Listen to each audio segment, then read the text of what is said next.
And cue the music. And now, cue the singer. I say I'm too late. Got nothing in my brain. That's what people say. That's what people say. Good afternoon, everybody. The afternoon show is underway for a Thursday afternoon. My name is Dan Swaney. I drive this big bus. Phone numbers are always the same, 829-2345. Or if you'd like to reach me via email, it's dan.swaney@cumulus.com. I say hello to Bella, who's out there listening to me this afternoon. By the way, 3 other ways you can get to me. Facebook at WJBC Radio, or Dan Swaney WJBC Radio, or just my plain old Facebook page, which is called Dan Swaney. No, I'm never that creative. So, today is one of those days that we are just going to be full of things to talk about. A little bit later on, we're going to talk with folks from Busey Bank. We've got Dick Ludke lined up to talk ISU football.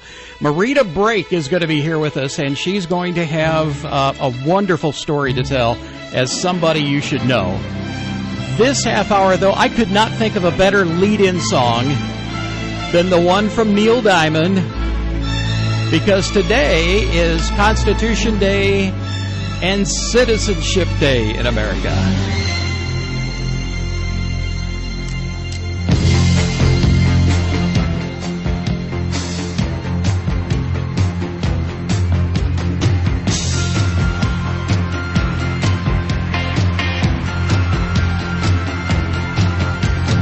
Far, we've been traveling far without a home,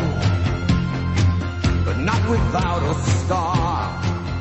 The lyrics to this song are just so perfect when we're talking about people coming to the United States and wanting to become United States citizens.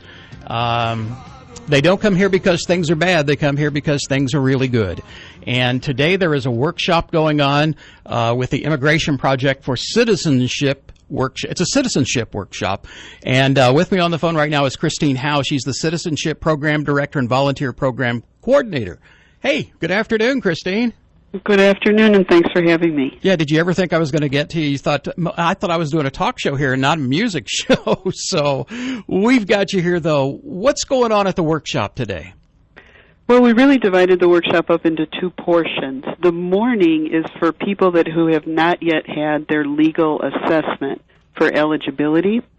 So we had 2 people coming every 15 minutes. And they go through a couple stations, and then they get a half hour with an attorney, one of our 4 immigration attorneys, to assess if they're eligible now to naturalize, that is, to become a citizen. They've been legal permanent residents for anywhere from 3 years to over 20 years and have decided they're interested in naturalizing and becoming a citizen. The second half of the day, which we're in right now, those people that came in the morning a month ago, and they're given a list of documents to gather and a questionnaire to fill out, can come back today or at any monthly workshop with all those things, and will actually do the application and the forms that are associated with certain applications, and try to mail it in the same day. Go ahead, Christine, because I have a couple of real quick questions. When you have the people who have come in today, have you been busy? See, I knew that. That's one of those questions I already knew the answer, but I wanted to have you get it out there for me.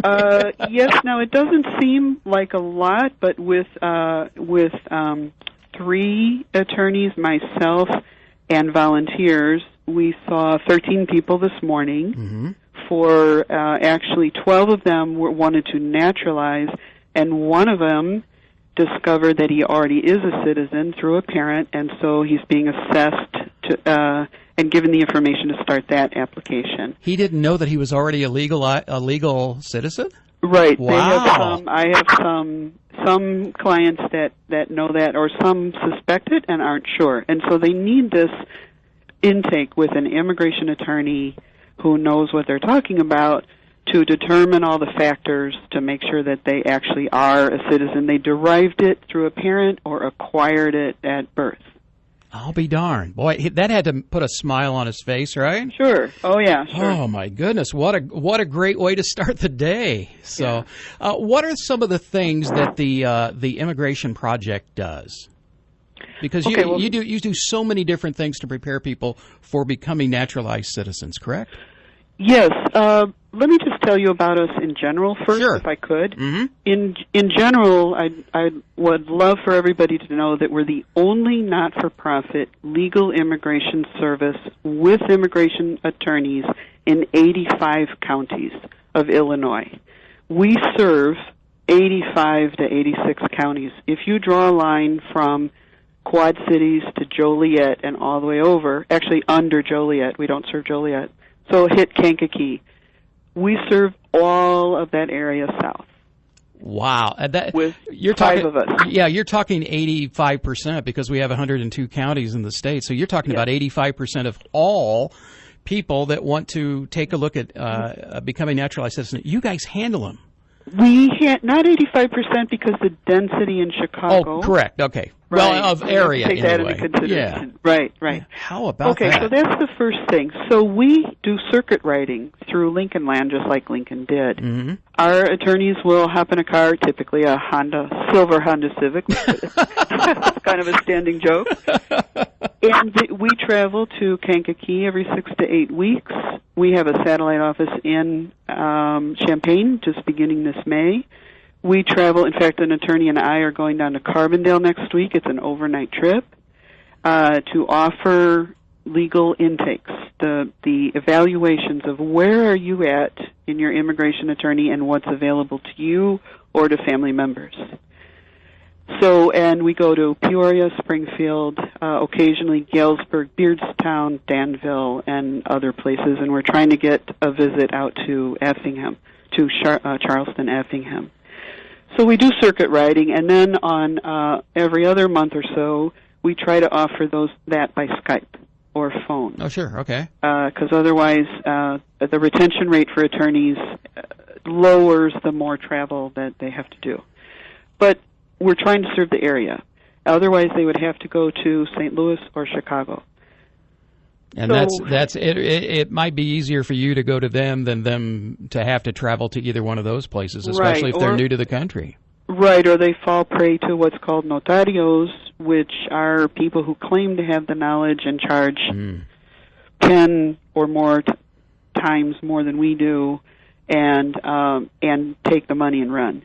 So we're trying to provide, legal advice by trained, licensed legal immigration attorneys, and up-to-date advice. So that's basically what Immigration Project does, and naturalization is one part of what we do. Okay. I'm betting this has become maybe it's trending upward as far as people coming to you asking questions about naturalization. What's the process? Things like that.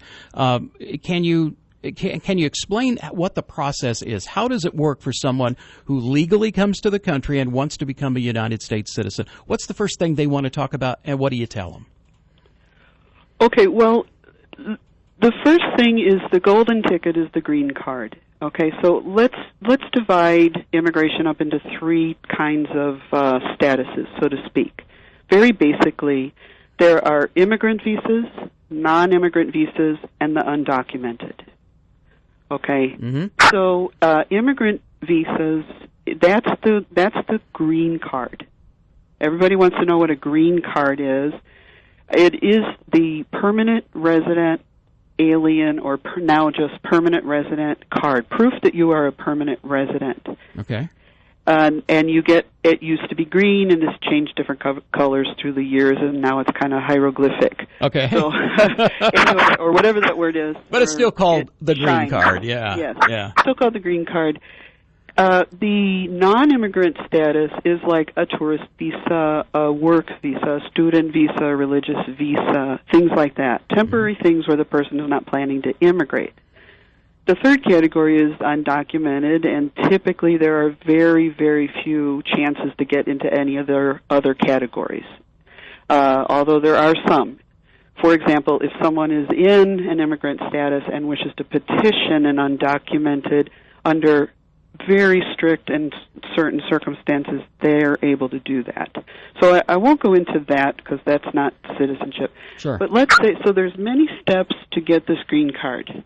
There's different avenues by which a person can get the green card. Once you have the green card, the only next step is citizenship or naturalizing. Okay. So what they come, and first of all, they have to be a resident for a certain number of years. It's 5 years for most people, or if they're married to a U.S. citizen and still married, 3 years. Okay? Okay. So then after 5 years, the next step is, well, how's your English? There is a requirement to speak English unless you're over a certain age and have over a certain number of years being with the green card. Okay. So they have to know if they speak English. The next thing, then you start looking at what's good moral character. They have to prove good moral character for the last 5 years. So Okay, if you've stayed out of trouble and you've been a hard worker, that's probably what you're looking for. Yeah. Yes, essentially. Then you have to look at their trips out of the country because they're restricted on how many days they can be out per year. And so did they pass that or did they not pass that? And then there's just a lot of, where have you lived the last 5 years? Where have you worked the last 5 years? And lists, a lot of lists. Your spouses, your children, your spouse and ex-spouses, your children, and information about them. So the actual application is 21 pages. Oh, my goodness. And you know what? For somebody who's coming into the country, wants to be a citizen, that's nothing, though, I would bet. Well, a lot of people really, this is something they've worked for, and so they're willing to absolutely do what's necessary. It costs $680 right now, but there is a fee waiver available under certain circumstances where then you pay nothing. And so if there's a fee waiver, then we also add that application to their application. So then once you mail in an application, it's all approved, and it's approved to be mailed, then it usually takes 6 to 9 months to get all the way to the oath ceremony. And that's so background checks can be done and things like that? Background checks, an interview, you have to pass the 100-question. You have to know the answers to 100 questions. You don't have to, the test is not 100 questions, but you have to know the answers to all of them. To read and write simple phrases in English. And then the second half, did you meet the good moral character? Did you get your green card in a lawful way? And it's the last time immigration will look at them, and then if they're approved, then the oath ceremony is usually, in this area, it's usually within a few months. Christine, there is unfortunately a bad picture of people wanting to come into our country that's being presented by some people. You see people on a daily basis who want to come into this country. It's not like that, is it? Are the people who are coming here just salt of the earth people that want to become American citizens? Is it pretty much that easy, or am I just hoping that it's that easy? Well, I'm not sure what you mean by easy. Well, are you talking about the class of people that come in? Yeah, the people that you see who come in every day. What are they like? What are they hoping for? What are they talking about? Okay. Well, the people in general that want to come here, I would say, 90-95% are here either because of conditions back home. There's ethnic slaughter going on in many countries, and even in countries close to us. Okay, and there's cartels in countries close to us, Mexico, Central America, South America. And so they're avoiding this, indigenous people from those areas being targeted. But the majority of people come because the economic conditions are so bad in their country they cannot support and feed their family. And that's what they're coming for. But yes, honestly, sure. There's a portion, not all of us humans are wonderful people. So yeah, there's a portion, yes, that have the criminal issues. Obviously, those would not be able to become residents and not citizens. Sure. In general terms, though, you think the process works well with screening people and getting them ready to become citizens? I think the process to get a green card is very hard, and I think we have fallacies about there being what lines there are to get in line. But once you're a resident, I don't think it's actually that's not the hard part to become a citizen, to naturalize. Mm-hmm. The hard part is getting that green card. Once you have that, you're on the right track to becoming a citizen. You're on the train. Yeah, that's good. Christine, we're going to have to cut you loose a little bit earlier than I'd hoped to today, but you're the volunteer program coordinator. Could you use volunteers, or if somebody was interested in getting involved, would they give you a call and talk to you? Yes, call and ask for Christine Howe, or email me. You can look on our website, www.immigrationproject.org, and find my email. We're also listed on the United Way website for McLean County, and I've listed several different kinds of volunteer positions there. Yes, one of the reasons I'm so busy this afternoon is that I didn't have enough volunteers, so I was filling in. There you go. Well, okay, thank you so much. Let's see if we can help you out. By the way, I took the history test. Is it the history test? The American government test. And even though I saw the answers in front of me, I aced it. I got all of them right, which surprised the heck out of me. And now I'm starting to work on other things like grammar and how to put a sentence together, which you would think in my world I would already know. But nope. And I'll tell you what, I wonder, and I'll bet other people do too, if you put that government test in front of 100 people who have lived here all their lives, I wonder how many people could pass it. And they're here. Maybe. Well, they pick 10 questions at random, and you only have to pick 6. So if it's your lucky day, probably a lot could. But if they pick certain ones, like name all 13 colonies. Yeah, that's some of these on here that you think you should just slam dunk. No, you haven't thought about since 4th grade. So that's right. Yeah, that's right. Christine, I'll let you go back because I know you're really busy today. Thank you so much for taking some time to talk to us. Well, thank you for having us. I hope that kind of clears up and makes things a little more easy to follow. It does. To the process. It does. Thank you, Christine Howe. Okay. Thanks. Bye-bye. Christine Howe with the Immigration Project here in Bloomington Normal. Maybe like me, I didn't know that this was even here in town. But it's a good opportunity. Again, if you go to their website, you'll be able to find out more about what they do. It's 2:27 right now, AM 1230 WJBC. Hello, everybody. This is